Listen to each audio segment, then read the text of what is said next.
Hi everyone, ಎಲ್ರಿಗೂ share ಮಾಡ್ರಿ, ಅದೇ ತರ ಸಬ್ಸ್ಕ್ರೈಬ್ ಆಗ್ರಿ. ಈ ವಿಡಿಯೋದಲ್ಲಿ ನಾವು ಕೆಇಎ ಮತ್ತು ಕೆಪಿಎಸ್ಸಿ ರಿಲೇಟೆಡ್ ಕಂಪ್ಯೂಟರ್ ಕ್ವಶನ್ಸ್ ಗಳನ್ನ ಡಿಸ್ಕಷನ್ ಮಾಡೋಣ. ಪ್ರತಿಯೊಬ್ಬರು ಲೈಕ್ ಮಾಡಬೇಕು, ಶೇರ್ ಮಾಡಬೇಕು, ಆಮೇಲೆ ಕಮೆಂಟ್ಸ್ ಗಳನ್ನ ಹಾಕ್ಬೇಕು. ಟೈಮ್ ವೇಸ್ಟ್ ಮಾಡೋದ್ ಬೇಡ. ಕ್ವಶನ್ ನೋಡ್ರಿ, ಇಲ್ಲಿ ಏನಾಯ್ತಂದ್ರ ಇಂಟರ್ಪ್ರಿಟರ್ ಅಂತಂದೈತೆ. ಇಂಟರ್ಪ್ರಿಟರ್ ಸಂಬಂಧಿಸಿದಂತ ಹೇಳಿಕೆಗಳನ್ನ ಕೊಟ್ಟಿದ್ದಾರೆ. ಇಂಟರ್ಪ್ರಿಟರ್ ಅನ್ನೋದೊಂದೇನಂದ್ರೆ ಹೈ ಲೆವೆಲ್ ಲ್ಯಾಂಗ್ವೇಜ್ ಇಂದ ಮಷಿನ್ ಲೆವೆಲ್ ಲ್ಯಾಂಗ್ವೇಜ್ ಗೆ ಭಾಷಾಂತರ ಮಾಡುತ್ತೆ. ಫಸ್ಟ್ ಒನ್ ಕರೆಕ್ಟ್ ಐತೆ. ಇಂಟರ್ಪ್ರಿಟರ್ ಗೆ ಒಂದೇ ಬಾರಿಗೆ ಒಂದೇ ವಾಕ್ಯವನ್ನ ಭಾಷಾಂತರ ಮಾಡುತ್ತೆ, ಇದು ಕೂಡ ಕರೆಕ್ಟ್ ಐತೆ. ಈ ಇಂಟರ್ಪ್ರಿಟರ್ ಭಾಷಾಂತರ ಮಾಡಿದ ಕೂಡಲೇ ವಾಕ್ಯವನ್ನ ಎಕ್ಸಿಕ್ಯೂಟ್ ಮಾಡಂಗಿಲ್ಲ ಅಂತ ಕೊಟ್ಟಿದ್ದಾನೆ. ಇದು ರಾಂಗ್. ಇದು ಯಾಕಂತಂದ ಹೇಳಿದ್ರೆ ಟ್ರಾನ್ಸ್ಲೇಟ್ ಮಾಡಿದ ತಕ್ಷಣನೇ ಏನ್ ಮಾಡತ್ತಂದ್ರೆ ಎಕ್ಸಿಕ್ಯೂಟ್ ಮಾಡುತ್ತೆ ಅದು. ಸೊ ಸಿ ಕರೆಕ್ಟ್, ಅದದ್ದು ರಾಂಗ್ ಅದು. ಆಮೇಲೆ ಇಂಟರ್ಪ್ರಿಟರ್ ಸಂಪೂರ್ಣ ಪ್ರೋಗ್ರಾಮ್ ಅನ್ನ ಒಂದೇ ಬಾರಿಗೆ ಆಬ್ಜೆಕ್ಟ್ ಪ್ರೋಗ್ರಾಮ್ ಆಗಿ ಪರಿವರ್ತನೆ ಮಾಡುತ್ತೆ, ಆತರ ಮಾಡಂಗಿಲ್ಲ. ಇಲ್ಲಿ ಆನ್ಸರ್ ಏನಾಗತ್ತೆ ಅಂದ್ರೆ ಎ ಬಿ ಅಷ್ಟೇ ಕರೆಕ್ಟ್ ಆಗುತ್ತೆ. ಇಲ್ಲಿ ನೋಡ್ರಿ, ಇವೆರಡು ಆಪ್ಷನ್ಸ್ ಗಳು ಎ ಅಂತಂದ ಹೇಳಿ 75% ಐತೆ. ನಾವು ಎ ಅನ್ನ ಆಲ್ಮೋಸ್ಟ್ ಕರೆಕ್ಟ್ ಹಾಕ್ಬಹುದು. So high level language, machine level language. ಇಲ್ಲಿ ನೋಡ್ರಿ, ಫಸ್ಟ್ ಏನಂತಂದ ಹೇಳಿದ್ರೆ ಸೋರ್ಸ್ ಕೋಡ್ ಐತೆ ಹೆಲ್ಲೋ ಅಂತಂದ ಹೇಳಿ. ಇಲ್ಲಿ ನೋಡಿ, ಫಸ್ಟ್ ಲೈನ್ ಹೆಲ್ಲೋ ಅಂತಂದೈತೆ, ಪ್ರಿಂಟ್ ಹೆಲ್ಲೋ ಅಂತ ಮಾಡ್ಬೇಕು. ಇನ್ನೊಂದು ಒಂದು ಮೆಥಮೆಟಿಕ್ ಆಪರೇಷನ್ ಐತೆ, x = 5+3. ಇದನ್ನ ನಾವೆಲ್ಲಾದ್ರೂ ಕೋಡ್ ಒಳಗಡೆ ಬರದ್ವಿ ಅಂತಂದ ಹೇಳಿದ್ರೆ, ಈ ಕೋಡ್ ಅನ್ನು ಬರ್ದಿರ್ತೀವಲ್ಲ, ನಮಗ ಅರ್ಥ ಆಗೋ ತರ, ಮನುಷ್ಯರಿಗೆ ಅರ್ಥವಾಗೋ ತರ ಬರೆದಿರುವಂತಹ ಒಂದು ಕೋಡ್ ಅನ್ನ ನಾವೇನಂತ ಕರಿತೀವಿ? ಹೈ ಲೆವೆಲ್ ಲ್ಯಾಂಗ್ವೇಜ್ ಅಂತ ಕರಿತೀವಿ. ಹೈ ಲೆವೆಲ್ ಲ್ಯಾಂಗ್ವೇಜ್ ಅಂದ್ರೆ ಮನುಷ್ಯರಿಗೆ ಅರ್ಥ ಆಗೋದು. Hello, hi, how are you, ಅದಾದ ನಂತರ ಐ ಲವ್ ಯು, ಈ ತರ ಏನ್ ಬರೀತೀವಲ್ಲ, ನನಗೆ ಈಗ ಏನಂತಂದ ಹೇಳಿದ್ರೆ ಏನೋ ಒಂದು ಬೇಕು. ಸೊ ಆ ತರ ಬರೆಯುವಂತ ಎಲ್ಲಾ ಲೈನ್ಸ್ ಗಳನ್ನ ನಾವು ಹೈ ಲೆವೆಲ್ ಲ್ಯಾಂಗ್ವೇಜ್ ಅಂತ ಕರಿತೀವಿ. ಇದೇನ್ ಮಾಡತ್ತ? ಸೊ ಇಂಟರ್ಪ್ರಿಟರ್ ಹೋಗುತ್ತೆ. ಇಂಟರ್ಪ್ರಿಟರ್ ಏನ್ ಮಾಡತ್ತ? ಅದನ್ನ ಕನ್ವರ್ಟ್ ಮಾಡುತ್ತೆ, ಮಷಿನ್ ಲೆವೆಲ್ ಲ್ಯಾಂಗ್ವೇಜ್ ಕನ್ವರ್ಟ್ ಮಾಡುತ್ತೆ. ಮಷಿನ್ ಲೆವೆಲ್ ಲ್ಯಾಂಗ್ವೇಜ್ ಅಂದ್ರೆ ಏನು ಸರ್? ಈಗ ಏನ್ ನಾವು ಕಳಿಸಿರ್ತೀವಲ್ಲ ಹೈ ಲೆವೆಲ್ ಲ್ಯಾಂಗ್ವೇಜ್, ಇದನ್ನ ಕಂಪ್ಯೂಟರ್ ಅರ್ಥ ಮಾಡ್ಕೊಳಂಗಿಲ್ಲ, ಆಪರೇಟಿಂಗ್ ಸಿಸ್ಟಮ್ ಅರ್ಥ ಮಾಡ್ಕೊಳಂಗಿಲ್ಲ. ಯಾಕೆ ಅರ್ಥ ಮಾಡ್ಕೊಳಂಗಿಲ್ಲ ಸರ್? ಅದಕ್ಕೆ ಜೀವ ಇಲ್ರಿ. ಸಿಂಪಲ್ ಆಗಿ ನಾವು ಕಂಡುಹಿಡಿದಿರ್ತದ, ಅದಕ್ಕೆ ನಾವು ಭಾಷೆ ಅರ್ಥ ಆಗಂಗಿಲ್ಲ. ಅದಕ್ಕಂತಂದೇಳಿ ಸಪರೇಟ್ ಭಾಷೆ ಐತೆ.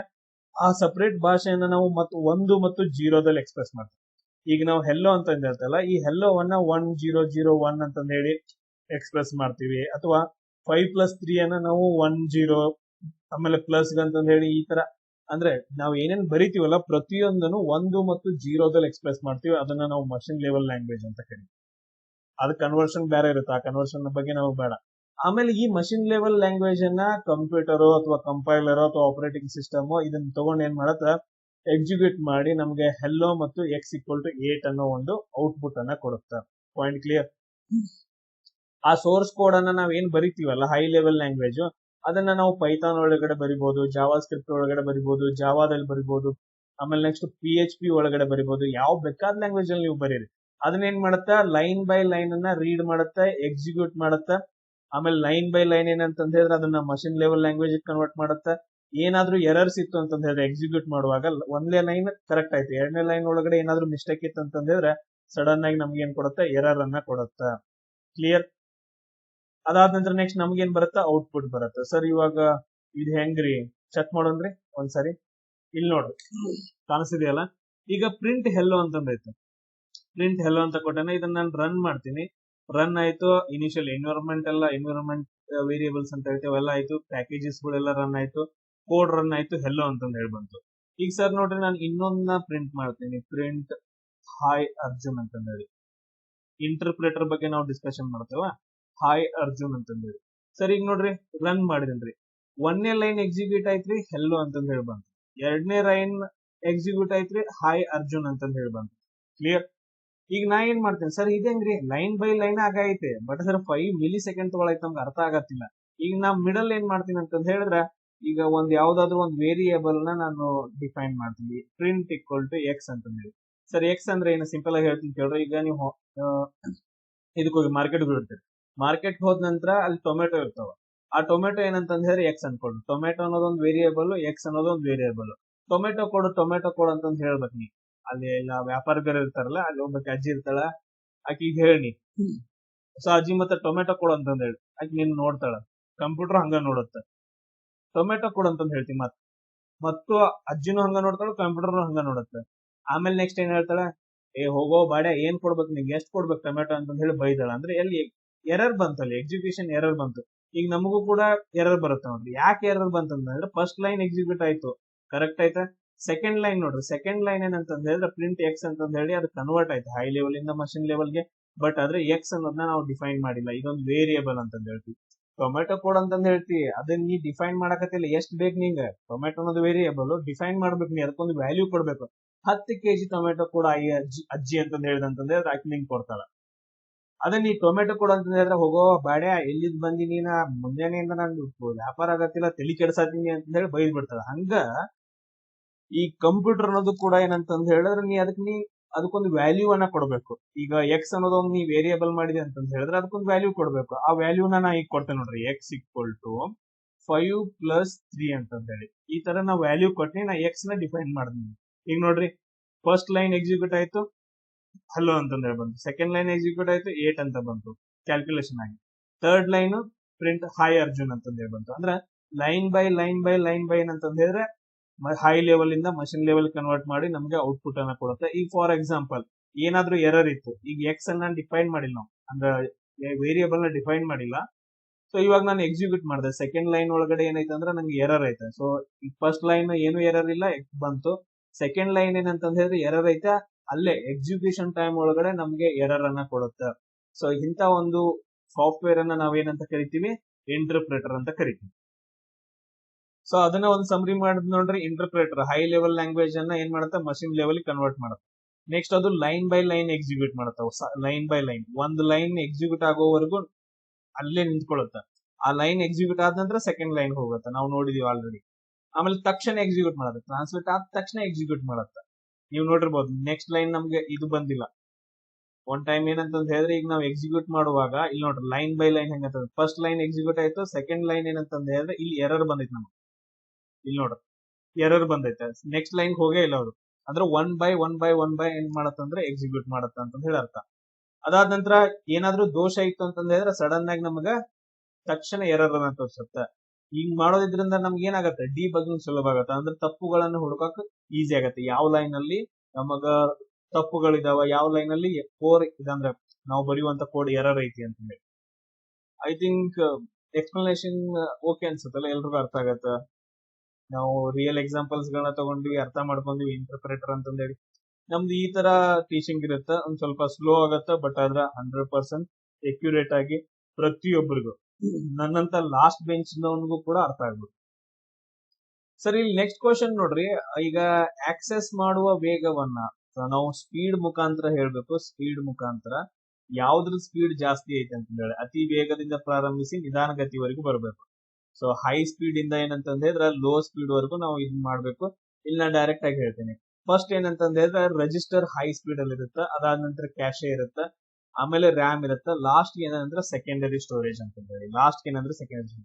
ಈ ತರ ಕೇಳಿದ ಅಂತಂದ್ ಹೇಳಿದ್ರೆ ಸೆಕೆಂಡರಿ ಸ್ಟೋರೇಜ್ ಅನ್ನೋದು ನೀವು ಸಿಂಪಲ್ ಆಗಿ ಹಾರ್ಡ್ ಡಿಸ್ಕ್, ಆಮೇಲೆ ನೆಕ್ಸ್ಟ್ ನಿಮ್ಮಲ್ಲಿ ಮೆಮರಿ ಬರುತ್ತಲ್ಲ, ಮೆಮರಿ ಕಾರ್ಡು, CD ಇವೆಲ್ಲ, ಇವನ್ನೆಲ್ಲ ನೀವು ಹಾಕಿದ್ರಿ ಅಂತಂದ್ ಹೇಳಿದ್ರೆ ತುಂಬಾ ಸ್ಲೋ ಆಗುತ್ತೆ. ನೀವು ನೋಡ್ರಿ ಹಾರ್ಡ್ ಡಿಸ್ಕ್ ಒಳಗಡೆ ಬಹಳ ಫೋಟೋಸ್ ಇದ್ದು ಅಂತಂದ್ ಹೇಳಿದ್ರೆ ಈ ತರ ಹಿಂಗ್ ರನ್ ಆಗ್ತಾ ಇರುತ್ತೆ. ಆಮೇಲೆ ನೆಕ್ಸ್ಟ್ ಏನಂತಂದ್ರೆ ಕೆಲವು ಸೆಕೆಂಡ್ ಗಳಾದ ನಂತರ ನಿಮ್ ಫೋಟೋಸ್ ಗಳೆಲ್ಲ ಡಿಸ್ಪ್ಲೇ ಆಗ್ತಾವ, ನೋಡಿದ್ರಿ. ಅದು ಸೆಕೆಂಡರಿ ಸ್ಟೋರೇಜ್. ಇವೆಲ್ಲ ಸೆಕೆಂಡರಿ ಸ್ಟೋರೇಜ್ ಏನಂದ್ರೆ ಔಟ್ ಸೈಡ್ ಇಂದ ನಾವು ಕನೆಕ್ಟ್ ಮಾಡ್ತೀವಿ. ಸೊ ಔಟ್ ಸೈಡ್ ಇಂದ ಕನೆಕ್ಟ್ ಮಾಡ್ತಿದೀವಿ ಅಂತಂದ್ ಹೇಳಿದ್ರೆ ಯಾವಾಗ ಸ್ಲೋನ ಇರುತ್ತೆ. ಈ ಟ್ರಿಕ್ ಅನ್ನ ನೆನ್ಪಿಟ್ಕೊಳ್ಳಿ. ಆಮೇಲೆ ರಿಜಿಸ್ಟರ್ ಅನ್ನೋದು ಏನಂತಂದ್ ಹೇಳಿದ್ರೆ ಬಹಳ ಅಂದ್ರೆ ಬಹಳ ಸಣ್ಣದಿರುತ್ತೆ ರಿಜಿಸ್ಟರ್.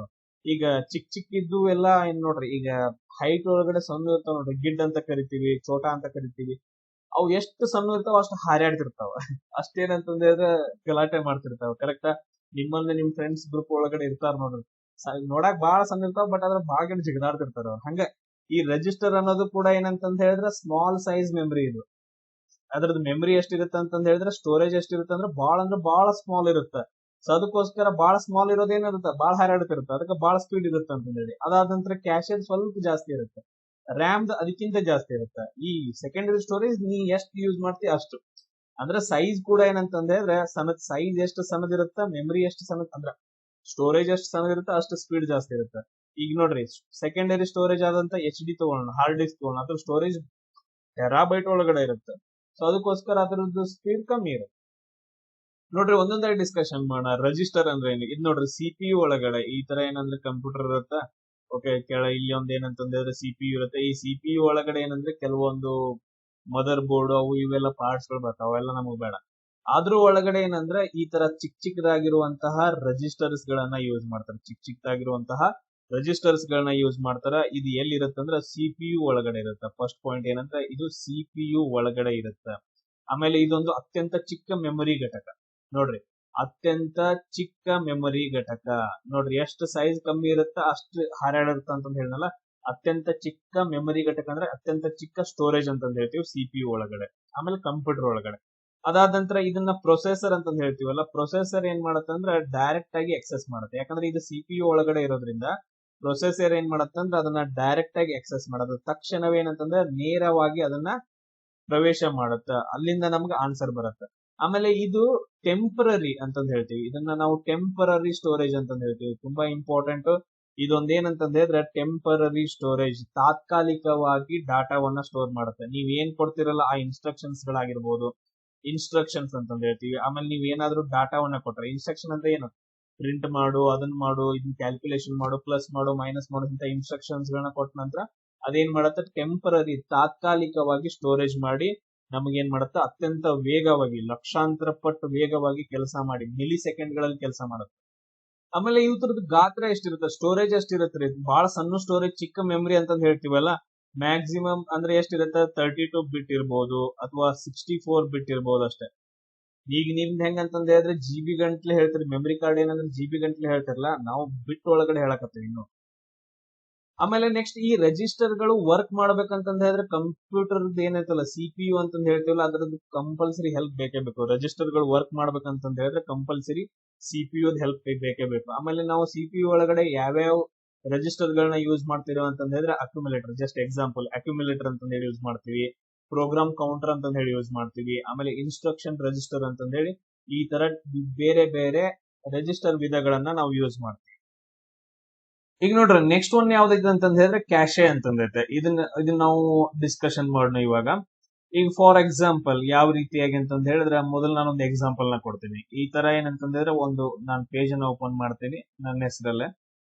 ಇದು ಯೂಟ್ಯೂಬ್ ದವ್ರು ಏನ್ ಮಾಡ್ತಾರೆ ಅಂತಂದ್ರೆ ಒಂದು ಪೇಜ್ ಅನ್ನ ಕೊಡ್ತಾರೆ. ಈ ಪೇಜ್ ಅನ್ನ ಕೊಟ್ಟ ತಕ್ಷಣ ಇಲ್ಲೊಂದ್ ಐತೆ, ಎಲ್ಲರೂ ಸಬ್ಸ್ಕ್ರೈಬ್ ಆದ್ರೆ ಪ್ರಮೋಷನ್ ಇದ್ದಂಗೆ ನನ್ಗೆ ಪ್ರತಿಯೊಬ್ರು ಸಬ್ಸ್ಕ್ರೈಬ್ ಆಗ್ರಿ ಈ ಚಾನಲ್ಗೆ. ಒಂದು 100K ಆಗ್ಬೇಕಷ್ಟೆ. ಒಂದೊಂದು ಯಾವ್ದೋ ಸಿಲ್ವರ್ ಇದು ಬರುತ್ತಲ್ಲ ಅದಕ್ಕೋಸ್ಕರ. ಎಸ್, ಈಗ ನಾನು ಈ ಪೇಜ್ ಅನ್ನ ನಾನು ಒಬ್ನೇ ಅಲ್ಲ, ನೀವ್ ಎಲ್ರು ಏನಂತಂದ್ ಹೇಳಿದ್ರೆ ಸರ್ಚ್ ಮಾಡಕತ್ರಿ, ಪ್ರತಿಯೊಬ್ರು ಸರ್ಚ್ ಮಾಡಕತ್ರಿ, ಒಬ್ರು ಇಬ್ರು ಅಂತಲ್ಲ, ಈಗ ಲಕ್ಷ ಗಂಟ್ಲೆ ಸರ್ಚ್ ಮಾಡಕತ್ರಿ ಅಂತಂದ್ ಹೇಳಿದ್ರೆ ಅವಾಗ ಏನಾಗತ್ತ ಅದನ್ನ ಡಿಸ್ಕಷನ್ ಮಾಡೋಣ. ಈಗ ಏನಾಗತ್ತ ಅಂತಂದ್ ಹೇಳಿದ್ರೆ ಒಂದ್ ಪೇಜ್ ಅನ್ನ ಲಕ್ಷಾಂತರ ಜನ ಹಿಟ್ ಮಾಡಕತ್ರ ಅಂತಂದ್ ಹೇಳಿದ್ರೆ, ಸರ್ಚ್ ಮಾಡಕತ್ರ ಅಂತಂದ್ ಹೇಳಿದ್ರೆ ಅದು ಬರುತ್ತ. ಅದಾದ ನಂತರ ನೆಕ್ಸ್ಟ್ ಸಿಪಿಯು ಟೋಟಲ್ ಆಗಿ ಏನಂತಂದ್ ಹೇಳಿದ್ರೆ ರ್ಯಾಮ್ ಹತ್ರ ಹೋಗುತ್ತ, ನೆಕ್ಸ್ಟ್ ಔಟ್ಪುಟ್ ಬರುತ್ತ. ಅಂದ್ರೆ ಒಂದ್ ಪ್ರೋಗ್ರಾಮ್ ಎಕ್ಸಿಕ್ಯೂಟ್ ಆಗ್ಬೇಕಲ್ಲ, ಪ್ರತಿಯೊಂದು ರಿಕ್ವೆಸ್ಟ್ ಅಂತಂದ್ ಹೇಳ್ತೀವಿ. ಹಿಟ್ ಅನ್ನ ನಾವೇನಂತ ಕರಿತೀವಿ ಅಂದ್ರೆ ರಿಕ್ವೆಸ್ಟ್ ಅಂತ ಕರಿತೀವಿ. ಆಮೇಲೆ ನಮ್ಗೆ ಔಟ್ಪುಟ್ ಬರ್ಬೇಕು. ಈ ತರ ಪ್ರತಿಯೊಬ್ಬರು, ಒಬ್ಬರದಾಯ್ತು ಇಬ್ಬರದಾಯ್ತು ಲಕ್ಷಾಂತರ ಜನರ ಆಕೈತೆ ಅಂತಂದ್ ಹೇಳಿದ್ರೆ ತುಂಬಾ ಲೋಡ್ ಆಗತ್ತಲ್ಲ. ಲೋಡ್ ಆಗಿ ಏನಾಗತ್ತ, ಆ ಪೇಜ್ ತುಂಬಾ ಸ್ಲೋ ಆಗತ್ತ. ಹಿಂಗ ಆಗ್ಬಾರ್ದು ಅಂತಂದ್ ಹೇಳಿ ನೀ ಏನ್ ಸರ್ಚ್ ಮಾಡತ್ತಿಲ್ಲ, ನಾವೇನ್ ಆಗ್ಲಿ ನೋಡಿದ್ವಲ್ಲ, ಆ ಪೇಜ್ ಅನ್ನ ನಾನೇನ್ ಮಾಡ್ತೀನಿ ಅಂತಂದ್ ಹೇಳಿದ್ರೆ ಈ ಸಿಪಿಯು ಮತ್ತು ಇದ್ರ ನಡುವೆ, ಸಿಪಿಯು ಮತ್ತು ರ್ಯಾಮ್ ನಡುವೆ ಏನ್ ಮಾಡ್ತೀನಿ ಅಂತಂದ್ ಹೇಳಿದ್ರೆ ಒಂದು ಟೆಂಪರರಿ ಸ್ಟೋರೇಜ್ ಅನ್ನ ಕ್ರಿಯೇಟ್ ಮಾಡ್ತೀನಿ. ಆ ಟೆಂಪರರಿ ಸ್ಟೋರೇಜ್ ಯಾವ್ದಂದ್ರೆ ಕ್ಯಾಶ್ ಅಂತಂದ್ ಹೇಳ್ತೀವಿ. ಇಲ್ಲಿ ಏನ್ ಮಾಡ್ತೀವಿ ಅಂತಂದ್ ಹೇಳಿದ್ರೆ ಫ್ರೀಕ್ವೆಂಟ್ಲಿ ಯೂಸ್ಡ್ ಡಾಟಾ, ಕಂಟಿನ್ಯೂಸ್ ಆಗಿ ಯಾರು ಜಾಸ್ತಿ ಯೂಸ್ ಮಾಡ್ತಾರೆ ಆ ಪೇಜ್ ಅನ್ನ, ಯಾರು ಜಾಸ್ತಿ ಯೂಸ್ ಮಾಡ್ತಾರೆ, ಜಾಸ್ತಿ ಯೂಸ್ ಮಾಡುವಂತ ಪೇಜ್ ಆಗಿರ್ಬೋದು, ಜಾಸ್ತಿ ಯೂಸ್ ಮಾಡುವಂತ ಇನ್ಸ್ಟ್ರಕ್ಷನ್ಸ್ ಆಗಿರ್ಬೋದು, ಅಥವಾ ಜಾಸ್ತಿ ಯೂಸ್ ಮಾಡುವಂತ ಡಾಟಾ ಆಗಿರ್ಬೋದು, ಆ ಡಾಟಾವನ್ನ ನಾನು ಏನ್ ಮಾಡ್ತೀನಿ ಅಂದ್ರೆ ಕ್ಯಾಶೆದೊಳಗಡೆ ಟೆಂಪರರಿ ಆಗಿ ಸ್ಟೋರ್ ಮಾಡ್ತೀನಿ.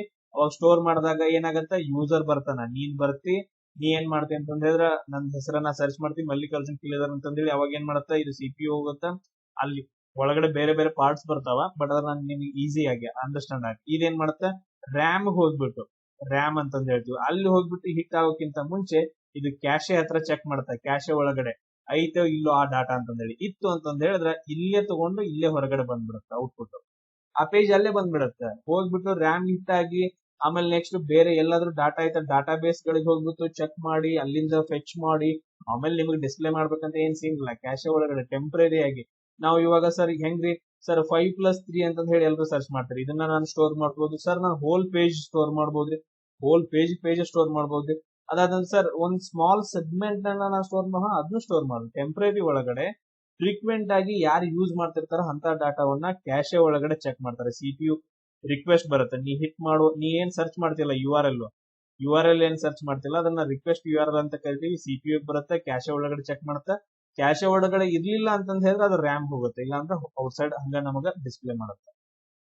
ನೆಕ್ಸ್ಟ್ ಇದ್ರೊಳಗಡೆ ಏನಂದ್ರೆ L1, L2, L3 ಅಂತಂದ ಹೇಳಿ. L1 ಏನಂತಂದ ಹೇಳಿದ್ರೆ ಅತಿ ಚಿಕ್ಕ ಮೆಮೊರಿಯನ್ನ ಹೊಂದಿರುವಂತ ಕ್ಯಾಶ್ ಅಂತಂದ ಹೇಳ್ತೀವಿ. L3 ಏನಂತಂದ ಹೇಳಿದ್ರೆ ಅತಿ ದೊಡ್ಡದಾಗಿರುವಂತದ್ದು. ಕ್ಲಿಯರ್? ಆಮೇಲೆ ಇದು ರಿಜಿಸ್ಟರ್ ಗಿಂತ ಸ್ಲೋ ಇರುತ್ತೆ. ಆಮೇಲೆ ರ್ಯಾಮ್ ಗಿಂತ ಸ್ಪೀಡ್ ಇರುತ್ತೆ. ಯಾಕಂತಂದ್ರೆ ರ್ಯಾಮ್ ಗಿಂತ ಮುಂಚೆ ಎಕ್ಸಿಕ್ಯೂಟ್ ಆಗುತ್ತೆ. ಆಮೇಲೆ ಟೆಂಪ್ರರಿ ಯಾವ್ಯಾವ ಟೆಂಪ್ರರಿ ಇರ್ತಾವಲ್ಲ ಅವು ಲೈಫ್ ನಾಗ ಬಾಳ ಕೆಟ್ಟ ಅಂದ್ರೆ ಬಾಳ ಕೆಟ್ಟ ಸ್ಪೀಡ್ ಇರ್ತಾವ. ಟೆಂಪ್ರರಿ ಬಾಳ ಕೆಟ್ಟ ಅಂದ್ರೆ ಬಾಳ ಕೆಟ್ಟ ರಿಸಲ್ಟ್ ಕೊಡ್ತಾವ ಬಾಳ ಸ್ಪೀಡ್ ಆಗಿ. ನೋಡ್ರಿ ನಿಮ್ ಲೈಫ್ ನಾಗ ಟೆಂಪ್ರರಿ ಪರ್ಸನ್ ಬರ್ತಾನ, ಬರಬ್ಬರಿ ಇಟ್ಟು ಹೋಗ್ತಾನ. ಅವು ಲೈಫ್ ಟೈಮ್ ನೆನಪಿರ್ತಾವಲ್ಲ ಹಂಗ ತುಂಬಾ ಸ್ಪೀಡ್ ಆಗೋದು. ಹಂಗೆ ಟೆಂಪ್ರರಿ ಯಾವ ರಿಜಿಸ್ಟರ್ ಟೆಂಪ್ರರಿ ಸ್ಟೋರೇಜ್ ಅದು ಸ್ಪೀಡ್ ಆಗಿ.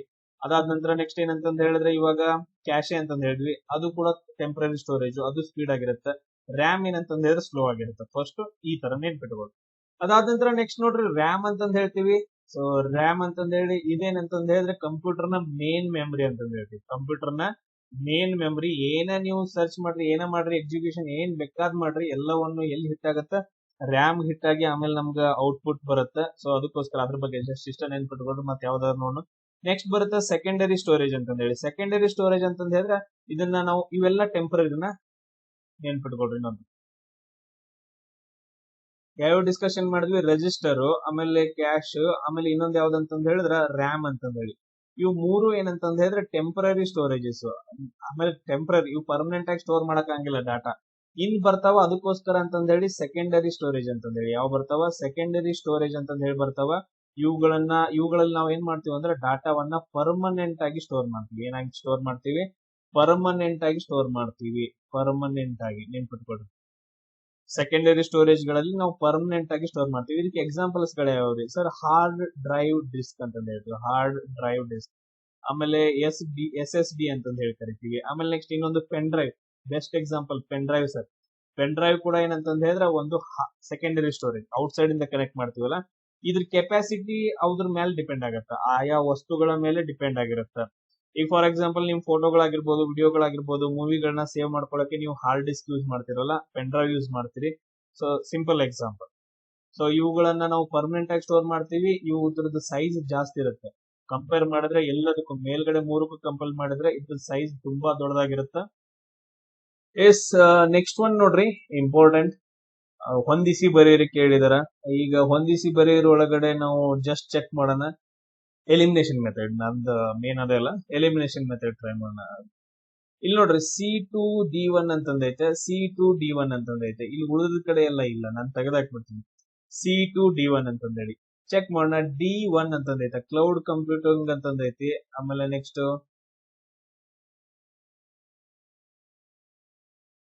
ನೋಡ್ರಿ, ಈಗ ರಿಮೋಟ್ ವರ್ಕ್ ಫೋರ್ಸ್ ಅಂತಂದೈತೆ. Remote work force ಅಂತಂದೈತೆ.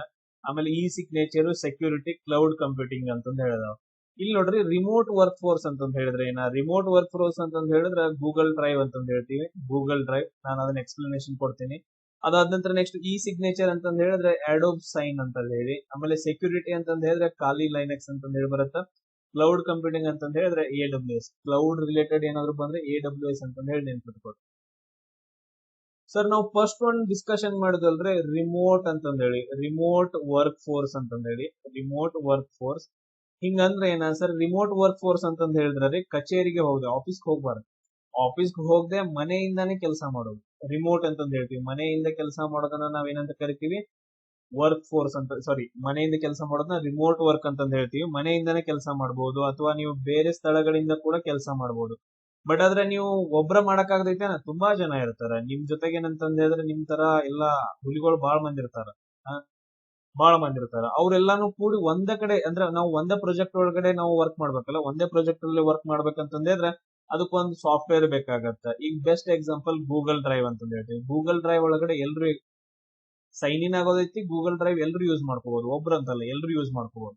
ನಾವು ಕೆಲವೊಂದು ಇಂಪಾರ್ಟೆಂಟ್ ಏನಂತಂದ್ ಹೇಳಿದ್ರೆ ಫೈಲ್ಸ್ ಗಳನ್ನ ಹಾಕಿರ್ತೀವಿ ಪ್ರಾಜೆಕ್ಟ್ ಬಗ್ಗೆ, ನಮ್ಗೆ ಎಲ್ಲರೂ ಹೋಗಿ ಡೌನ್ಲೋಡ್ ಮಾಡ್ಕೋಬೇಕಾಗತ್ತೆ. ಪ್ರತಿಯೊಬ್ಬರಿಗೂ ಒಂದೊಂದೊಂದು ಕಳ್ಸಕ್ಕಾಗಿಲ್ಲ. ಈ ಗೂಗಲ್ ಡ್ರೈವ್ ಒಳಗಡೆ ಐತಂತ ಹೇಳ್ತೀವಿ. ಅವ್ರ ಏನ್ ಮಾಡ್ತಾರೆ, ಎಲ್ರು ಮನೆಯಿಂದ ಕೂತ್ಕೊಂಡು, ಆಫೀಸಿಂದ ಕೂತ್ಕೊಂಡು, ಅಥವಾ ಎಲ್ಲೋ ಗುಡ್ಡಗಾಡದಾಗ ಕೂತ್ಕೊಂಡು ಅವ್ರು ಓಪನ್ ಮಾಡಿ ಡೌನ್ಲೋಡ್ ಮಾಡ್ಕೊಂಡು ನೋಡ್ಕೋಬಹುದು. ಅಂದ್ರೆ ಇದನ್ನ ನಾವು ರಿಮೋಟ್ ವರ್ಕ್ ಫೋರ್ಸ್ ಅಂತ ಹೇಳ್ಕೊಂತೀವಿ. ಗೂಗಲ್ ಡ್ರೈವ್ ಆಗಿರ್ಬೋದು, ಇನ್ನೊಂದು ಜೂಮ್ ಆಗಿರ್ಬೋದು, ಆ ತರ. ಎಸ್, ಅದಾದ ನಂತರ ನೆಕ್ಸ್ಟ್ ಒನ್ ನೋಡ್ರಿ. ನೆಕ್ಸ್ಟ್ ಒನ್ ಏನಂತಂದ್ರೆ ಇ ಸಿಗ್ನೇಚರ್ ಅಂತ ಕರಿತೀವಿ. ಇ ಸಿಗ್ನೇಚರ್ ಅಂತಂದೇಳಿ ಅಲ್ಲಿ ಕೊಟ್ಟಿದ್ದಾನಲ್ಲ, ಇ ಸಿಗ್ನೇಚರ್ ಅಂತಂದೇಳಿ ಇದನ್ನ ನಾವು ಏನಂತ ಕರಿತೀವಿ ಅಂದ್ರೆ ಆಡೋಬ್ ಸೈನ್ ಅಂತಂದೇಳಿ, ಆಡೋಬ್ ಸೈನ್ ಅಂತಂದೇಳಿ ಕರಿತೀವಿ. ಅಥವಾ ಇನ್ನೊಂದೇನ್ ಕರಿತೀವಿ ಅಂದ್ರೆ ಡಾಕ್ಯುಮೆಂಟ್ ಸೈನ್ ಅಂತ ಕರಿತೀವಿ. ಡಾಕ್ಯುಮೆಂಟ್ ಸೈನ್, ಡಾಕ್ಯು ಸೈನ್ ಅಂತ ಹೇಳ್ತೀವಿ, ಡಾಕ್ಯುಮೆಂಟ್ ಸೈನ್. ಹಿಂಗಂದ್ರೆ ಏನು, ಈಗ ನಾವು ಸೈನ್ ಮಾಡ್ಬೇಕಂತಂದ ಹೇಳಿದ್ರೆ ಒಂದು ಪೇಪರ್ ಮೇಲೆ ಮಾಡ್ಬೇಕಾಗತ್ತೆ. ಈ ರೀತಿಯಾಗಿ ತಗೊಂಡು ನಾನು ಸೈನ್ ಮಾಡ್ಬೇಕಂತಂದ ಹೇಳಿದ್ರೆ ಈ ರೀತಿಯಾಗಿ ಏನಂತಂದ ಹೇಳಿದ್ರೆ ಪೇಪರ್ ಮೇಲೆ ಮಾಡ್ಕೋಬೇಕಾಗತ್ತೆ ಸೈನ್ ಮಾಡ್ಬೇಕಂತ. ಬಟ್ ಆದ್ರೆ ಇಲ್ಲಿ ನಾವು ಆನ್ಲೈನ್ ಮೂಲಕ ಡಾಕ್ಯುಮೆಂಟ್ ಆಗಿ ಅಧಿಕೃತವಾಗಿ ಸೈನ್ ಮಾಡ್ಕೋಬಹುದು. ಈ ಅಂತ ಒಂದು ಸಾಫ್ಟ್ವೇರ್ ಏನಂತಂದ ಹೇಳಿದ್ರೆ ಇ ಸಿಗ್ನೇಚರ್ ಅಂತಂದ ಹೇಳ್ತೀವಿ, ಒಂದು ಸೆಗ್ಮೆಂಟ್ ಅಂತಂದ ಹೇಳ್ತೀವಿ. ಸೊ ನಾವು ಡೈರೆಕ್ಟ್ ಆಗಿ ಕಂಪ್ನಿಗಳಿಗೆ ನಾವು ಬಾಂಡ್ ಪೇಪರ್ ಮೇಲೆ ಸೈನ್ ಮಾಡ್ಬೇಕಂತಂದ್ರೆ, ಕ್ಲೈಂಟ್ ಅಗ್ರಿಮೆಂಟ್ ಮೇಲೆ ಸೈನ್ ಮಾಡ್ಬೇಕಂದ್ರೆ ನಾವು ಪೇಪರ್ ಮೇಲೆ ಸೈನ್ ಮಾಡಂಗಿಲ್ಲ. ಡೈರೆಕ್ಟ್ ಆಗಿ ಈ ತರ ಒಂದು ಸಾಫ್ಟ್ವೇರ್ ನ ಯೂಸ್ ಮಾಡ್ಕೊಂಡು ಡೈರೆಕ್ಟ್ ಡಾಕ್ಯುಮೆಂಟ್ ಮೇಲೆ ಸೈನ್ ಮಾಡ್ತೀವಿ. ಅಂತದನ್ನ ನಾವು ಇ ಸಿಗ್ನೇಚರ್ ಅಂತ ಹೇಳಿ ಕರಿತೀವಿ. ಕ್ಲಿಯರ್? ನಮ್ದ ಈಗ ಪೇಪರ್ ಮೇಲೆ ಮಾಡೋ ಬದಲಾಗಿ ಡಾಕ್ಯುಮೆಂಟ್ ಒಳಗಡೆ ಮಾಡುವಂತದ್ದು ಇ ಸಿಗ್ನೇಚರ್. ನೆಕ್ಸ್ಟ್ ಬರುತ್ತೆ ಸೆಕ್ಯೂರಿಟಿ ಅಂತಂದೇಳಿ. ಸೆಕ್ಯೂರಿಟಿ ಅಂತಂದ್ ಹೇಳಂಗಿಲ್ಲ, ಅದನ್ನ ಸೆಕ್ಯೂರಿಟಿ ಟೂಲ್ಸ್ ಅಂತಂದ್ ಹೇಳ್ತೀವಿ. ಈಗ ಭದ್ರತಾ ಸಾಧನಗಳು ಯಾವ್ಯಾವ ಬರುತ್ತೆ, ಬೆಸ್ಟ್ ಎಕ್ಸಾಂಪಲ್ ಅಲ್ಲಿ ಕೊಟ್ಟಿರೋದು ಯಾವ್ದಂತಂದ್ ಹೇಳಿದ್ರೆ ಖಾಲಿ ಲಿನೆಕ್ಸ್ ಅಂತ ಹೇಳ್ಕೊಟ್ಟಿದ್ದಾರೆ. ಖಾಲಿ ಲಿನೆಕ್ಸ್ ಇದೊಂದೇನಂದ್ರ ಸೆಕ್ಯೂರಿಟಿಗೋಸ್ಕರ ಯೂಸ್ ಮಾಡುವಂತಹ ಒಂದು ಸಿಸ್ಟಮ್ ಅಂತಂದ್ ಹೇಳಿ ನೆನ್ಪಿಟ್ಕೊಡ್ರಿ, ಖಾಲಿ ಲಿನೆಕ್ಸ್. ಈಗ ಎಥಿಕಲ್ ಹ್ಯಾಕರ್ಸ್ ಅಂತಂದ್ ಹೇಳಿರ್ತಾರೆ, ತುಂಬಾ ಡೇಂಜರಸ್ ಇವರು ಎಥಿಕಲ್ ಹ್ಯಾಕರ್ಸ್ ಇರ್ತಾರೆ. ಇವ್ರು ಏನ್ ಮಾಡ್ತಾರೆ ಅಂತಂದ್ ಹೇಳಿದ್ರೆ, ಇನ್ ಕೆಲವೊಂದ್ ಜನ ಸೈಬರ್ ಸೆಕ್ಯೂರಿಟಿ ಇಂಜಿನಿಯರ್ಸ್ ಇರ್ತಾರೆ. ಇವ್ರು ಸಿಸ್ಟಮ್ ಅನ್ನ ಏನ್ ಮಾಡ್ತಾರೆ ಅಂದ್ರೆ, ಸಿಸ್ಟಮ್ ಒಳಗಡೆ ಹೋಗ್ಬಿಟ್ಟು ಏನೇನಿದೆ ಎಲ್ಲಾ ಫೈಲ್ಸ್ ಗಳನ್ನ, ಇಂಪಾರ್ಟೆಂಟ್ ಥಿಂಗ್ಸ್ ಗಳನ್ನ, ವಿಡಿಯೋಸ್ ಗಳನ್ನ, ಫೋಟೋಸ್ ಗಳನ್ನ, ನಾವು ಎಂತೆಂತದ್ದು ತಕೊಂಡಿರ್ತೇವೆ ಫೋಟೋಸ್ ಗಳನ್ನ, ಅವನ್ನೆಲ್ಲ ಏನಂತಂದ್ರೆ ಎಕ್ಸೆಸ್ ಮಾಡಿ ಬ್ಲಾಕ್ ಮೇಲ್ ಮಾಡೋ ಚಾನ್ಸಸ್ ಜಾಸ್ತಿ ಇರ್ತಾವ. ಸೊ ಇಂಥ ಥಿಂಗ್ಸ್ ಗಳನ್ನ, ಸೈಬರ್ ದಾಳಿಗಳನ್ನ, ಎಥಿಕಲ್ ಹ್ಯಾಕರ್ಸ್ ಮಾಡುವಂತ ದಾಳಿಗಳನ್ನ ಕಂಟ್ರೋಲ್ ಮಾಡೋಕೆ, ರಕ್ಷಣೆ ಮಾಡೋಕೆ ಸೈಬರ್ ಸೆಕ್ಯೂರಿಟಿದವ್ರು ಏನ್ ಮಾಡ್ತಾರೆ ಅಂದ್ರೆ, ಆಮೇಲೆ ನೆಕ್ಸ್ಟ್ ಕಂಪ್ಯೂಟರ್, ಈಗ ಕಂಪ್ನಿಯವರೆಲ್ಲ ಏನ್ ಮಾಡ್ತಾರೆ ಅಂತಂದ್ರೆ ಕೆಲವೊಂದು ಸೆಕ್ಯೂರಿಟಿ ಟೂಲ್ಸ್ ಗಳನ್ನ ಇನ್ಸ್ಟಾಲ್ ಮಾಡ್ತಾರೆ. ಅದರಿಂದ ಅವರು ಹ್ಯಾಕ್ ಮಾಡಕ್ ಆಗಂಗಿಲ್ಲ ಅಂತ ಒಂದು ಸಿಸ್ಟಮ್ ಸೆಕ್ಯೂರಿಟಿ ಅಂತಂದೇಳಿ ಅದ್ರಲ್ಲಿ ಖಾಲಿ ಲಿನೆಕ್ಸ್ ಅಂತ ಕೊಟ್ಟಾರ ನಮ್ಮ ಆಪ್ಷನ್ ಒಳಗಡೆ. ಇದಾದ ನಂತರ ನೆಕ್ಸ್ಟ್ ಬರುತ್ತೆ ಕ್ಲೌಡ್ ಕಂಪ್ಯೂಟಿಂಗ್ ಅಂತಂದೇಳಿ. ಇನ್ನೊಂದ್ ಯಾವ್ದು ಬರುತ್ತೆ, ಕ್ಲೌಡ್ ಕಂಪ್ಯೂಟಿಂಗ್. ಹಿಂಗಂದ್ರೆ ಏನ, ಕ್ಲೌಡ್ ಕಂಪ್ಯೂಟಿಂಗ್ ಹಿಂಗಂತಂದ್ ಹೇಳಿದ್ರೆ ಸ್ವಂತ ಹಾರ್ಡ್ವೇರ್ ಮತ್ತು ಸರ್ವರ್ ಗಳನ್ನ ಇಟ್ಕೊಂಡು ಆನ್ಲೈನ್ ಮುಖಾಂತರ ದೊಡ್ಡ ಪ್ರಮಾಣದ ಡಾಟಾ ಸ್ಟೋರೇಜ್ ಅನ್ನ, ಈಗ ಸಿಂಪಲ್ ಆಗಿ ಹೆಂಗಂತಂದ್ ಹೇಳಿದ್ರೆ ಹೇಳ್ತೀನಿ ನೋಡಿ. ಈಗ ಯಾವ್ದಾದ್ರು ಒಂದು ವೆಬ್ಸೈಟ್ ಅನ್ನ ರನ್ ಮಾಡ್ಬೇಕಂತಂದ್ ಹೇಳಿದ್ರೆ ಅದಕ್ಕೆ ಸರ್ವರ್ ಬೇಕಾಗತ್ತೆ. ಈಗ ನಾವು ಎಷ್ಟು ಬೇಕಾದ ಸರ್ವರ್ ಗಳನ್ನ ಯೂಸ್ ಮಾಡ್ಕೋಬಹುದು. ಬಟ್ ಆದ್ರೆ AWS ದವ್ರ ಏನಂತಂದ್ರೆ ಅವ್ರದ್ದು ಸಪರೇಟ್ ಆಗಿ ಸರ್ವರ್ ಐತೆ, ಅವ್ರದ್ದು ಸಪರೇಟ್ ಆಗಿ ಏನಂತಂದ್ ಹೇಳಿದ್ರೆ ಡಾಟಾ ಬೇಸ್ ಗಳಿದಾವ. ಅಂದ್ರೆ ಡಾಟಾ ಸ್ಟೋರ್ ಮಾಡೋಕೆ, ಡಾಟಾ ನಾವು ಎಲ್ಲಿ ಸ್ಟೋರ್ ಮಾಡ್ತೀವಲ್ಲ ಅದನ್ನ ನಾವ್ ಏನಂತ ಕರಿತೀವಿ, ಡಾಟಾ ಬೇಸ್ ಅಂತ ಕರಿತೀವಿ, DB, ಡಾಟಾ ಬೇಸ್. ಅದಾದ ನಂತರ ಇನ್ನೊಂದು ಬರುತ್ತೆ ನೋಡ್ರಿ, ಈ ಇಮೇಜಸ್ ಗಳನ್ನ, ನಾನು ಫೈಲ್ಸ್ ಗಳನ್ನ ಎಲ್ಲ ನಾ ಸ್ಟೋರ್ ಮಾಡ್ಬೇಕಂತ ಹೇಳಿದ್ರೆ, ಈಗ ನಾ ಡಾಟಾ ಬೇಸ್ ಒಳಗಡೆ ಏನಿರ್ತಾವ, ಟೇಬಲ್ಸ್ ಗಳಿರ್ತಾವ. ಈ ಟೇಬಲ್ ಒಳಗಡೆ ನಿಂದ ನೇಮು, ಈಗ ಯೂಸರ್ ಅಂತ ಹೇಳಿ ಒಂದು ಟೇಬಲ್, ನೀನ್ ಸೈನ್ ಇನ್ ಆಗ್ತಿಲ್ಲ, ರಿಜಿಸ್ಟರ್ ಆದ ತಕ್ಷಣ ಇಲ್ಲಿ ಸ್ಟೋರ್ ಆಗುತ್ತೆ. ಇಲ್ಲಿ ನೇಮು, ನಿನ್ ಮೊಬೈಲ್ ನಂಬರು, ಇಮೇಲ್, ಇದನ್ನೆಲ್ಲ ಸ್ಟೋರ್ ಮಾಡ್ತೀನಿ. ನೀ ಏನ್ ಮಾಡ್ತಿ, ಬಾಳ್ ಚಂದ ಕಾಣ್ಸಕ್ಕ ವಾಟ್ಸ್ಆಪ್ ಒಳಗಡೆ ಬಾಳ್ ಚಂದ ಕಾಣ್ಸಕ್ಕ ನೀನೊಂದು ಪ್ರೊಫೈಲ್ ಅಪ್ಲೋಡ್ ಮಾಡ್ತಿ, ಇಮೇಜ್ ಅಪ್ಲೋಡ್ ಮಾಡ್ತಿಲ್ಲ. ಈ ಇಮೇಜ್ ನಾನು ಡಾಟಾ ಬೇಸ್ ಒಳಗಡೆ ಸ್ಟೋರ್ ಮಾಡಕ್ ಆಗಿಲ್ಲ.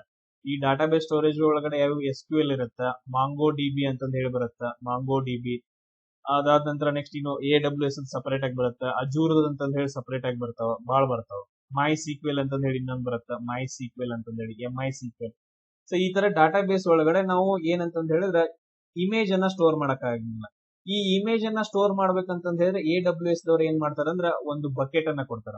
ಈಗ ಹೆಂಗ್ ನೀರು ಸ್ಟೋರ್ ಮಾಡಕ್ ಬಕೆಟ್ ಕೊಡ್ತಾರಲ್ಲ, ಹಂಗ ಆ ಬಕೆಟ್ ಅನ್ನ ಕೊಡ್ತಾರ. ನಾವು ಅದನ್ನ S3 ಬಕೆಟ್ ಅಂತ ಕರಿತೀವಿ. ಈ S3 ಬಕೆಟ್ ಒಳಗಡೆ ಈಗ ಹೆಂಗ್ ನಮ್ದು ಮೆಮರಿ ಇರುತ್ತಲ್ಲ, ನಮ್ದು ಹೆಂಗ್ ಮೊಬೈಲ್ ಒಳಗಡೆ ನಾವು ಸ್ಟೋರ್ ಮಾಡ್ತೀವಲ್ಲ, ಹಂಗೆ S3 ಬಕೆಟ್ ಒಳಗಡೆ ನಾವು ಒಂದು ಫೋಲ್ಡರ್ ಕ್ರಿಯೇಟ್ ಮಾಡಿ ನಮ್ದ ಅಂತ ಹೇಳಿ ಅಲ್ಲಿ ನಾವು ಇಮೇಜ್ ಅನ್ನ ಸ್ಟೋರ್ ಮಾಡ್ತೀವಿ. ಇದ್ರಲ್ಲಿ ಸಿಕ್ಕಂತಹ URL ಏನಿರುತ್ತಲ್ಲ, ಇಲ್ಲಿ ಸಿಕ್ಕಂತ URL ನಾವೇನ್ ಮಾಡ್ತೀವಿ ಅಂದ್ರೆ ಡಾಟಾ ಬೇಸ್ ಒಳಗಡೆ ಸ್ಟೋರ್ ಮಾಡ್ತೀವಿ. ಯಾವಾಗ ಸರ್ವರ್ ಹಿಟ್ ಆಗತ್ತ ಅವಾಗ ಈ ಯೂಸರ್ ಟೇಬಲ್ ಇಂದ ನಿಮ್ ಡಾಟಾ ಆಮೇಲೆ ಇಮೇಜ್ URL ನ ಡಿಸ್ಪ್ಲೇ ಮಾಡುತ್ತೆ. ಎಲ್ಲಿ, ವೆಬ್ ಪೇಜ್ ಒಳಗಡೆ ನೀವೇನ್ ನೋಡ್ತಿರ್ತೀರಲ್ಲ ಅಲ್ಲಿ ವ್ಯೂ ಅಂತ ಹೇಳ್ತೀವಿ, ವ್ಯೂ ಒಳಗಡೆ. ಇಂತ ಸಪರೇಟ್ ಆಗಿ ಕಂಪ್ಲೀಟ್ ಸಿಸ್ಟಮ್ ಅನ್ನ ಇಟ್ಕೊಂಡಿರುವಂತಹ ಒಂದು ಸಿಸ್ಟಮ್ ಅಂತ ಅನ್ಕೊಳ್ರಿ. ಅದನ್ನ ನಾವೇನಂತ ಕರಿತೀವಿ ಅಂದ್ರೆ ಕ್ಲೌಡ್ ಕಂಪ್ಯೂಟಿಂಗ್ ಅಂತ ಕರಿತೀವಿ. ಇಂಥದನ್ನ ಯಾರು ಹೊಂದಿದ್ದಾರೆ, AWS ಸರ್ವರ್ ದವರು ಹೊಂದಿದ್ದಾರೆ, ಅಮೆಜಾನ್ ವೆಬ್ ಸರ್ವಿಸ್ ಅಂತ ಕರಿತೀವಿ. ಅವ್ರ ಹೆಸರು ಏನಂತಂದ ಹೇಳಿದ್ರೆ Amazon web service, Amazon web service. Even ಅಜೂರ್ದವರು ಅದಾರ, but main Amazon web service. Sir ನೋಡ್ರಿ, ಈ ತರ ಒಂದ್ ಐತ, ಇದನ್ನ ನಾವು ಡಿಸ್ಕಷನ್ ಮಾಡ್ಬೇಕು. ಎಲೆಕ್ಟ್ರಾನಿಕ್ ಎಲೆಕ್ಟ್ರಾನಿಕ್ ಎಲೆಕ್ಟ್ರಾನಿಕ್ ಅಂತಂದ್ ಎಲ್ಲಾ ಕಡೆ ಐತೆ. ಇಲ್ಲಿ ನೋಡಿದ್ರೆ ಡಿಫ್ರೆಂಟ್ ಆಗೈತಿ, ಇಲ್ಲಿ ಡಿಫ್ರೆಂಟ್ ಆಗೈತಿ. ಇಲ್ಲಿ ನೋಡ್ರಿ automatic computer, automatic computer, automatic computer ಐತೆ. ಆಲ್ಮೋಸ್ಟ್ ತುಂಬಾ ಸಾರಿ ಬಂದಿರೋದ್ರಿಂದ ರಿಪೀಟ್ ಆಗಿರೋದ್ರಿಂದ ರಿಪೀಟೆಡ್ ವರ್ಡ್ಸ್ ಗಳಂತಂದ್ ಹೇಳ್ತೀವಿ. 75% ಐತೆ. ಸೊ ಇದು ಯಾವ್ದು ಮೇ ಬಿ ಆಟೋಮೆಟಿಕ್ ಐತೆ. ಅರ್ಥಮೆಟಿಕ್ ಅಂತಂದ್ ಹೇಳಿ ಬರಂಗಿಲ್ಲ. ಅರ್ಥಮೆಟಿಕ್ ಅಂತಂದ್ ಹೇಳಿದ್ರೆ ಪ್ಲಸ್ ಮಾಡೋದು, ಮೈನಸ್ ಮಾಡೋದು, ಇಂಟು ಮಾಡೋದು, ಡಿವೈಡೆಡ್ ಮಾಡೋದು, ಹೌದು ಅರ್ಥಮೆಟಿಕ್ ಆಪರೇಷನ್ಸ್. ಅರ್ಥಮೆಟಿಕ್ ಅಂತಂದ್ ಹೇಳಿ ಆ ತರ ತಗೊಂತೀವಿ. ಕ್ಲಿಯರ್? ಎಸ್. ಇಲ್ಲಿ ಓಲ್ಟೈಲ್ ಅಂತಂದೈತೆ. ಓಲ್ಟೈಲ್ ಕೊಟ್ಬಿಟ್ಟು ರಾಂಗ್ ಹಾಕಿದಾನ ಅಂದ್ರೆ ಇಲ್ಲೂ ಓಲ್ಟೈಲ್ ರಾಂಗ್ ಆಗತ್ತೆ. ಪಕ್ಕ ಹೇಳ್ತೀನಿ, ಓಲ್ಟೈಲ್ ರಾಂಗ್ ಆಗುತ್ತೆ. ಈ ಎರಡರಲ್ಲಿ ಯಾವ್ದಾದ್ರು ಒಂದು ಆನ್ಸರ್ ಕರೆಕ್ಟ್ ಆಗುತ್ತೆ. ಇದ್ರಲ್ಲಿ ಕರೆಕ್ಟ್ ಆನ್ಸರ್ ಯಾವ್ದಂತಂದ್ರೆ electronic discrete, electronic discrete variable automatic computer ಅಂತ ಹೇಳಿ. First one electronic discrete variable automatic computer ಅಂತ ಹೇಳಿ. ಅಂದ್ರೆ ಇದು ಸಿಂಪಲ್ ಆಗಿ ಹೇಳ್ಬೇಕಂತಂದ್ ಹೇಳಿದ್ರ ಏನಂತಂದ್ ಹೇಳ್ತೀವಿ, ಇದೊಂದು ಡಿವೈಸ್ ಅಷ್ಟೇ. ಎಲೆಕ್ಟ್ರಾನಿಕ್ ಕಂಪ್ಯೂಟರ್ ಗಳಲ್ಲಿ ಬರುವಂತಹ ಒಂದು ಅರ್ಲಿ ಡಿವೈಸ್, ಇವಾಗಿಂದಲ್ಲ, ಹಳೆ ಕಾಲದಲ್ಲಿ ಯೂಸ್ ಮಾಡುವಂತ ಡಿವೈಸ್. ಅರ್ಥಮೆಟಿಕ್ ಆಪರೇಷನ್ಸ್ ಗಳನ್ನ, ಕೆಲವೊಂದು ಟಾಸ್ಕ್ ಗಳನ್ನ ಮಾಡಕ್ಕೆ ಆಟೋಮೆಟಿಕ್ ಆಗಿ ಮಾನವ ಹಸ್ತಕ್ಷೇಪವಿಲ್ಲದೆ, ಏನಂತ ಕರಿತೀವಿ, ಮಾನವ ಹಸ್ತಕ್ಷೇಪವಿಲ್ಲದೆ ಆಟೋಮೆಟಿಕ್ ಆಗಿ ಇದೇನ್ ಮಾಡ್ತಿದ್ವಿ ಅಂದ್ರೆ ಕ್ಯಾಲ್ಕುಲೇಷನ್ಸ್ ಗಳಾಗಿರ್ಬೋದು ಅಥವಾ ಟಾಸ್ಕ್ ಗಳನ್ನ ಕಂಪ್ಲೀಟ್ ಮಾಡ್ತಿದ್ವಿ. ಸೊ ಇದು ಸೆಂಟ್ರಲ್ ಗವರ್ಮೆಂಟ್ ಗೋಸ್ಕರ ಬರುವಂತಹ ಒಂದು ಚಾನೆಲ್. ಸೊ ಮಲ್ಲಿಕಾರ್ಜುನ್ ಕಿಲೇದರ್ ಅಂತಂದ ಹೇಳಿ, ಎಲ್ರು ಇದಕ್ಕ ಸಬ್ಸ್ಕ್ರೈಬ್ ಆಗ್ರಿ. ತುಂಬಾ ವಿಡಿಯೋಸ್ ಗಳಿದಾವೆ ಇದರಲ್ಲಿ. ನಿಮ್ಗೆ ಯಾವ ಕೋರ್ಸ್ ಬೇಕಲ್ಲ, ಸೆಂಟ್ರಲ್ ಗವರ್ಮೆಂಟ್ ಯಾವ್ದು ಬೇಕಲ್ಲ, ಆರ್ಮಿ ಹಿಡ್ಕೊಂಡು SSC ಎಕ್ಸಾಮ್ಸ್ ಗಳನ್ನ ಹಿಡ್ಕೊಂಡು RRB ಎಕ್ಸಾಮ್ಸ್ ಗಳನ್ನ ಪ್ರತಿಯೊಂದು. ಆಮೇಲೆ ನೆಕ್ಸ್ಟ್ ಮ್ಯಾಥಮೆಟಿಕ್ಸ್, ತುಂಬಾ ಬೇಸಿಕ್ ಕ್ವಶನ್ ಅಂದ್ರೆ ಬೇಸಿಕ್ ಮ್ಯಾಥಮೆಟಿಕ್ಸ್ ಇದಾವ. ಇವುಗಳನ್ನ ಒಂದ್ಸರಿ ನೋಡ್ಕೊಳ್ರಿ, ವಿಸಿಟ್ ಮಾಡ್ರಿ. ಅದಾದ ನಂತರ ಸಬ್ಸ್ಕ್ರೈಬ್ ಆಗ್ರಿ. ನೆಕ್ಸ್ಟ್ ಕ್ವಶನ್ ಅನ್ನ ನಾವು ಡಿಸ್ಕಷನ್ ಮಾಡೋಣ. VLSI ಅಂತ ಹೇಳಿ ಬರುತ್ತೆ. VLSI ತಂತ್ರಜ್ಞಾನ ಸಹಿತ IC ಗಳನ್ನ ಎಲ್ಲಿ ಬಳಸ್ತಾರ ಅಂತಂದೇಳಿ. ಸೊ VLSI ತಂತ್ರಜ್ಞಾನ ಸಹಿತ IC ಗಳನ್ನ ಎಲ್ಲಿ ಬಳಸ್ತಾರ? ಇಲ್ಲಿ ಆನ್ಸರ್ ನೋಡ್ರಿ, ಎಲ್ಲಿ ಬಳಸ್ತಾರ ಅಂತಂದ ಹೇಳಿದ್ರೆ ನಾನು 4ನೇ ಪೀಳಿಗೆ ಒಳಗಡೆ ಬಳಸ್ತಾರ. ನಾನು ಇವಾಗ ಒಂದೊಂದಾಗಿ ಎಕ್ಸ್ಪ್ಲೈನ್ ಮಾಡ್ತೀನಿ, ಪ್ರಾಪರ್ ಆಗಿ ನೆನ್ಪಿಟ್ಕೊಡ್ರಿ ಏನೇನ್ ಎಲ್ಲೆಲ್ಲಿ ತಂತ್ರಜ್ಞಾನಗಳನ್ನ ಬಳಸ್ಯಾರ ಅಂತಂದೇಳಿ. ಸೊ ಇಲ್ಲಿ ನೋಡ್ರಿ, ಫಸ್ಟ್ ಜನರೇಷನ್ ಅಂತಂದ ಹೇಳಿ ಕಂಪ್ಯೂಟರ್ಸ್ ಗಳು ಬರ್ತಾವ. ಫಸ್ಟ್ ಜನರೇಷನ್ ಅಂತಂದ ಹೇಳಿ ಕಂಪ್ಯೂಟರ್ಸ್ ಗಳು ಬರ್ತಾವ. ಇವು 1940ರಿಂದ ಹಿಡ್ಕೊಂಡು 1956ವರೆಗೂ. ಇದ್ರದ್ದು ಎವಲ್ಯೂಷನ್ ಯಾವಾಗ ಆಗುತ್ತೆ? 1940ರಿಂದ ಹಿಡ್ಕೊಂಡು 1956ವರೆಗೂ. ಇಲ್ಲಿ ಯಾವನ್ನ ಬಳಸ್ತಾರ ಅಂತಂದ್ರೆ ವ್ಯಾಕ್ಯೂಮ್ ಟ್ಯೂಬ್ಸ್ ಗಳನ್ನ ಬಳಸ್ತಾರ. ನೆನ್ಪಿಟ್ಕೊಳ್ರಿ, ವ್ಯಾಕ್ಯೂಮ್ ಟ್ಯೂಬ್ಸ್ ಗಳನ್ನ ಬಳಸ್ತಾರ. ಅಂದ್ರೆ ಥರ್ಮಿಯೋನಿಕ್ ವಾಲ್ವ್ ಅಂತ ಹೇಳ್ತೀವಿ, ಅಥವಾ ವ್ಯಾಕ್ಯೂಮ್ ಟ್ಯೂಬ್ಸ್ ಗಳನ್ನ ಬಳಸ್ಕೊಂಡು ಏನ್ ಮಾಡ್ತಾರ ಅಂತ ಹೇಳಿದ್ರೆ ಇಲ್ಲಿ ಕಂಪ್ಯೂಟರ್ ನ ರಚನೆ ಮಾಡ್ತಾರ. ತುಂಬಾ ಇಂಪಾರ್ಟೆಂಟ್. ಇಲ್ಲಿ ನೋಡ್ರಿ, ಇಲ್ಲಿ ಈಸಿಯಾಗಿ ನೋಡ್ಕೋಬಹುದು. ಡಾಟಾವನ್ನ ಫ್ಲೋ ಮಾಡಕ್ಕೆ, ಡಾಟಾ ಸ್ಟೋರ್ ಮಾಡಕ್ಕೆ, ಪ್ರತಿಯೊಂದಕ್ಕೂ ಏನ್ ಮಾಡ್ತಾರ ಅಂತಂದ್ರೆ ಪ್ರೊಸೆಸರ್ ಆಗಿ ಯಾವ್ದನ್ನ ಯೂಸ್ ಮಾಡ್ತಾ ಇದ್ರು? ವ್ಯಾಕ್ಯೂಮ್ ಟ್ಯೂಬ್ಸ್ ಗಳನ್ನ ಯೂಸ್ ಮಾಡ್ತಾ ಇದ್ರು. ಇವು ಗಾತ್ರದಲ್ಲಿ ತುಂಬಾ ದೊಡ್ಡ ಇದ್ವು. ಗಾತ್ರದೊಳಗಡೆ ಏನಂತಂದ್ರೆ ತುಂಬಾ ದೊಡ್ಡ ಇದ್ವು. ಆಮೇಲೆ ತುಂಬಾ ಪ್ಲೇಸ್ ಅನ್ನ ಹಿಡಿತಾ ಇತ್ತು. ಗಾತ್ರದಲ್ಲಿ ದೊಡ್ಡ ಇದ್ರೆ ಪ್ಲೇಸ್ ಹಿಡಿತಿತ್ತು. ಆಮೇಲೆ ತುಂಬಾ ಏನಂತಂದ್ ಹೇಳಿದ್ರೆ ಹೀಟ್ ಅಂದ್ರೆ ಏನಂತ ಹೇಳ್ತೀವಿ, ವಿದ್ಯುತ್ ಅನ್ನ, ಕರೆಂಟ್ ಅನ್ನ ಜಾಸ್ತಿ ಕನ್ಸ್ಯೂಮ್ ಮಾಡ್ತಾ ಇದ್ವು. ಇವು ಕರೆಂಟ್ ಅನ್ನ ಜಾಸ್ತಿ ಕನ್ಸ್ಯೂಮ್ ಮಾಡ್ತಾ ಇದ್ವು. ಯಾಕಂತಂದ್ ಹೇಳಿದ್ರೆ ಅವೆಲ್ಲ ವ್ಯಾಕ್ಯೂಮ್ ಟ್ಯೂಬ್ಸ್ ಗಳಲ್ಲ, ಹೀಟ್ ಅನ್ನ ಪ್ರೊಡ್ಯೂಸ್ ಮಾಡ್ತವೆ. ಕರೆಂಟ್ ಜಾಸ್ತಿ ಯೂಸ್ ಮಾಡೋದ್ರಿಂದ ಜಾಸ್ತಿ ಹೀಟ್ ಅನ್ನ ಪ್ರೊಡ್ಯೂಸ್ ಮಾಡ್ತಾ ಇದ್ವು. ಸೊ ಆಮೇಲೆ ಇಲ್ಲಿ ಯಾವ ಲ್ಯಾಂಗ್ವೇಜ್ ಅನ್ನ ಬಳಸ್ತಾ ಇದ್ರು ಅಂತಂದ ಹೇಳಿದ್ರೆ ಮಷಿನ್ ಲೆವೆಲ್ ಲ್ಯಾಂಗ್ವೇಜ್ ಅನ್ನ ಬಳಸ್ತಾ ಇದ್ರು. 1100 ಆ ತರ ಒಂದು ಲ್ಯಾಂಗ್ವೇಜ್ ಅನ್ನ ಬಳಸ್ತಾ ಇದ್ರು, ಮಷಿನ್ ಲೆವೆಲ್ ಲ್ಯಾಂಗ್ವೇಜ್. ಆಮೇಲೆ ಸರ್ ಇವಕ್ಕೆ ಎಕ್ಸಾಂಪಲ್ಸ್ ಗಳೇ ಯಾವ್ರಿ? ENIAC ಅಂತಂದ ಹೇಳ್ತೀವಿ. ಇದನ್ನ ಲಾಂಗ್ ಫಾರ್ಮ್ ನೀವು ನೋಡ್ಕೋಬೇಕು.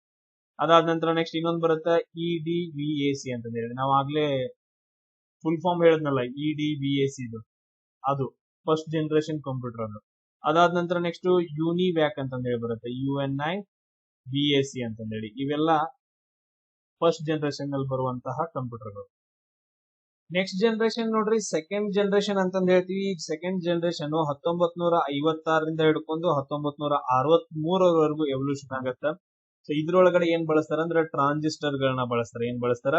ವ್ಯಾಕ್ಯೂಮ್ ಟ್ಯೂಬ್ ಗಳ ಬದಲಾಗಿ ಟ್ರಾನ್ಸಿಸ್ಟರ್ ಗಳನ್ನ ಬಳಸ್ತಾರ. ಅದಕ್ಕೋಸ್ಕರ ಟ್ರಾನ್ಸಿಸ್ಟರ್ ಗಳು ಸಣ್ಣ ಸಣ್ಣ ಇರ್ತಾವ. ಅದಕ್ಕೋಸ್ಕರ ಕಂಪ್ಯೂಟರ್ ಏನಾಗತ್ತಂದ್ರೆ ತುಂಬಾ ಚಿಕ್ಕದಾಗತ್ತೆ. ಕಂಪ್ಯೂಟರ್ ಸೈಜ್ ಏನಾಗತ್ತಂದ್ರೆ ಸಡನ್ಲಿ ತುಂಬಾ ಚಿಕ್ಕದಾಗತ್ತೆ. ಅದಾದ ನಂತರ ತುಂಬಾ ವೇಗವಾಗಿ ಕೆಲಸ ಮಾಡ್ತಾವ. ಕಂಪೇರ್ ಟು ವ್ಯಾಕ್ಯೂಮ್ ಟ್ಯೂಬ್ಸ್ ಗಳಿಗೆ ಏನಂದ್ರೆ ತುಂಬಾ ವೇಗವಾಗಿ ಕೆಲಸ ಮಾಡ್ತಾವ.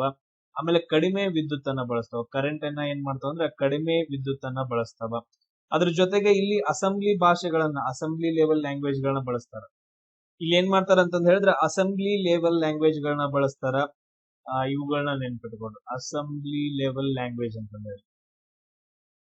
ಇದಕ್ಕ ಉದಾಹರಣೆಗಳು ಯಾವ್ಯಾವ ಅಂತಂದ್ ಹೇಳಿದ್ರೆ IBM ಅಂತಂದ್ ಹೇಳಿ ಬರುತ್ತ, ಆಮೇಲೆ 1401 ಅಂತಂದ್ ಹೇಳಿ, ಸಾರಿ IBM 1401 ಒಂದು, ಅದಾದ ನಂತರ IBM 7090 ಅಂತಂದ್ ಹೇಳಿ ಇನ್ನೊಂದು. ಇವೆಲ್ಲ ಸೆಕೆಂಡ್ ಜನರೇಷನ್ ಗಳು.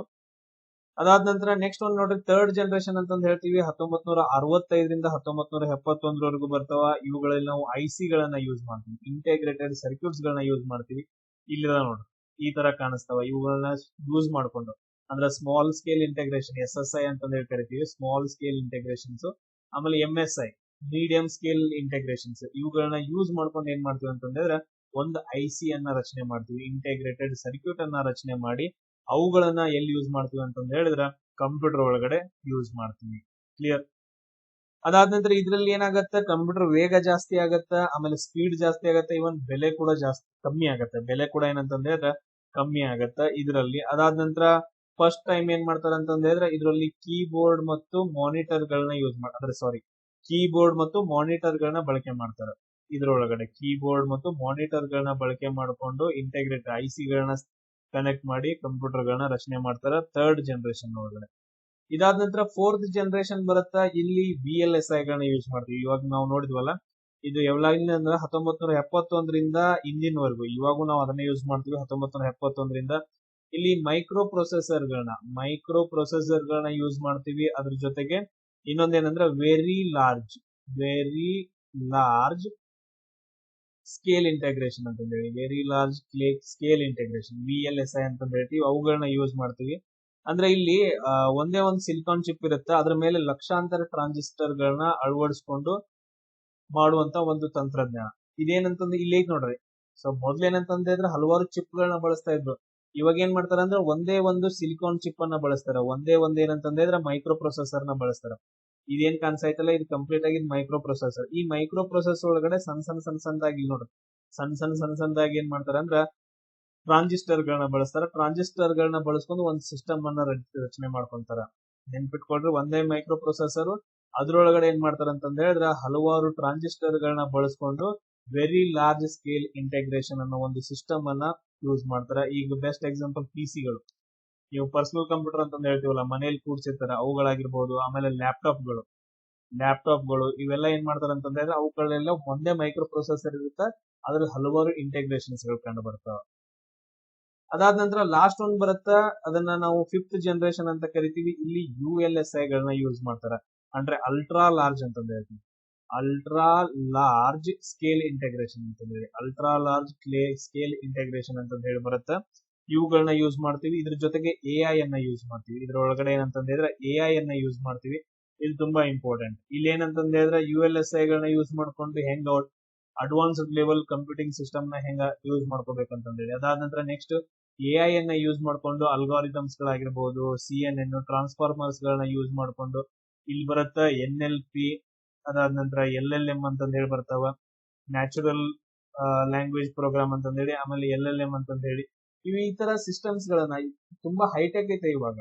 ಹೈ ಲೆವೆಲ್ ಲ್ಯಾಂಗ್ವೇಜಸ್ ಗಳನ್ನ ಯೂಸ್ ಮಾಡ್ಕೊಂಡು LLM ಅಂತಂದ್ ಹೇಳಿದ್ರೆ ಒಂದು ಟ್ರೈನ್ಡ್ ಮಾಡೆಲ್ಸ್ ಗಳನ್ನ ಯೂಸ್ ಮಾಡ್ಕೊಂಡ್ರೆ ಜಸ್ಟ್ ನೀನ್ ಟೈಪ್ ಮಾಡೋದಷ್ಟೇ. ಏನಂತ ಟೈಪ್ ಮಾಡ್ತಿ, ಈ ಫಿಫ್ತ್ ಜನರೇಷನ್ ಒಳಗಡೆ ಬುಕ್ ಟಿಕೆಟ್ ಅಂತಂದ್ ಹೇಳಿ ಟೈಪ್ ಮಾಡ, ಬುಕ್ ಟಿಕೆಟ್ ಅಂತ ಟೈಪ್ ಮಾಡಿದ ಅಂತಂದ್ ಹೇಳಿದ್ರೆ ಅದು ಕೇಳತ್ತ ಏರೋಪ್ಲೇನ್ ಟಿಕೆಟ್, ಟ್ರೈನ್ ಟಿಕೆಟ್ ಅಂತಂದ್ ಹೇಳಿ ಆಪ್ಷನ್ಸ್ ಗಳನ್ನ ಕೊಡುತ್ತ. ನೀನ್ ಏರೋಪ್ಲೇನ್ ಟಿಕೆಟ್ ಅಂತಂದಾಗ ನೀನ್ ಕೇಳತ್ತ ನೇಮ್ ಏನ, ನಿನ್ ಪಾಸ್ಪೋರ್ಟ್ ನಂಬರ್ ಏನ, ಅದಂದ್ರೆ ನೀ ಎಲ್ಲಿಂದ ಎಲ್ಲಿವರೆಗೆ ಹೋಗ್ಬೇಕು, ಸೋರ್ಸ್ ಅಂಡ್ ಡೆಸ್ಟಿನೇಷನ್ ಕೇಳತ್ತ. ನೆಕ್ಸ್ಟ್ ಏನಂದ್ರೆ ಅದ ಬುಕ್ ಮಾಡುತ್ತ, ಬುಕ್ ಮಾಡಿ ನಿನಗೆ ಕಳಿಸುತ್ತೆ. ಸೊ ಈ ಡೇಟ್ ಅಲ್ಲಿ ನಿನ್ಗೆ ಈ ತರ ಬುಕ್ ಆಗೈತೆ ಅಂತಂದ್ರೆ ಆ ತರ ಸಿಸ್ಟಮ್ಸ್ ಗಳು ಬಂದಿದಾವ. ಅವುಗಳನ್ನ ನಾವೆಲ್ಲ ಈಗ ಏನಂತ ಕರಿತೀವಿ, ಅವು LLM NLP ಗಳನ್ನ ಯೂಸ್ ಮಾಡ್ಕೊಂಡು ಅಡ್ವಾನ್ಸ್ಡ್ ಲೆವೆಲ್ AI ಅನ್ನ ಕ್ರಿಯೇಟ್ ಮಾಡ್ತಿದ್ದಾರೆ. ಸೊ ಇದೇನಂತಂದ್ರೆ ಇವತ್ತಿನ ಕ್ಲಾಸ್, ಉಳಿದಿದ್ದ ನೆಕ್ಸ್ಟ್ ಕ್ಲಾಸ್ ಅಲ್ಲಿ ಡಿಸ್ಕಷನ್ ಮಾಡೋಣ. ಜೈ ಹಿಂದ್.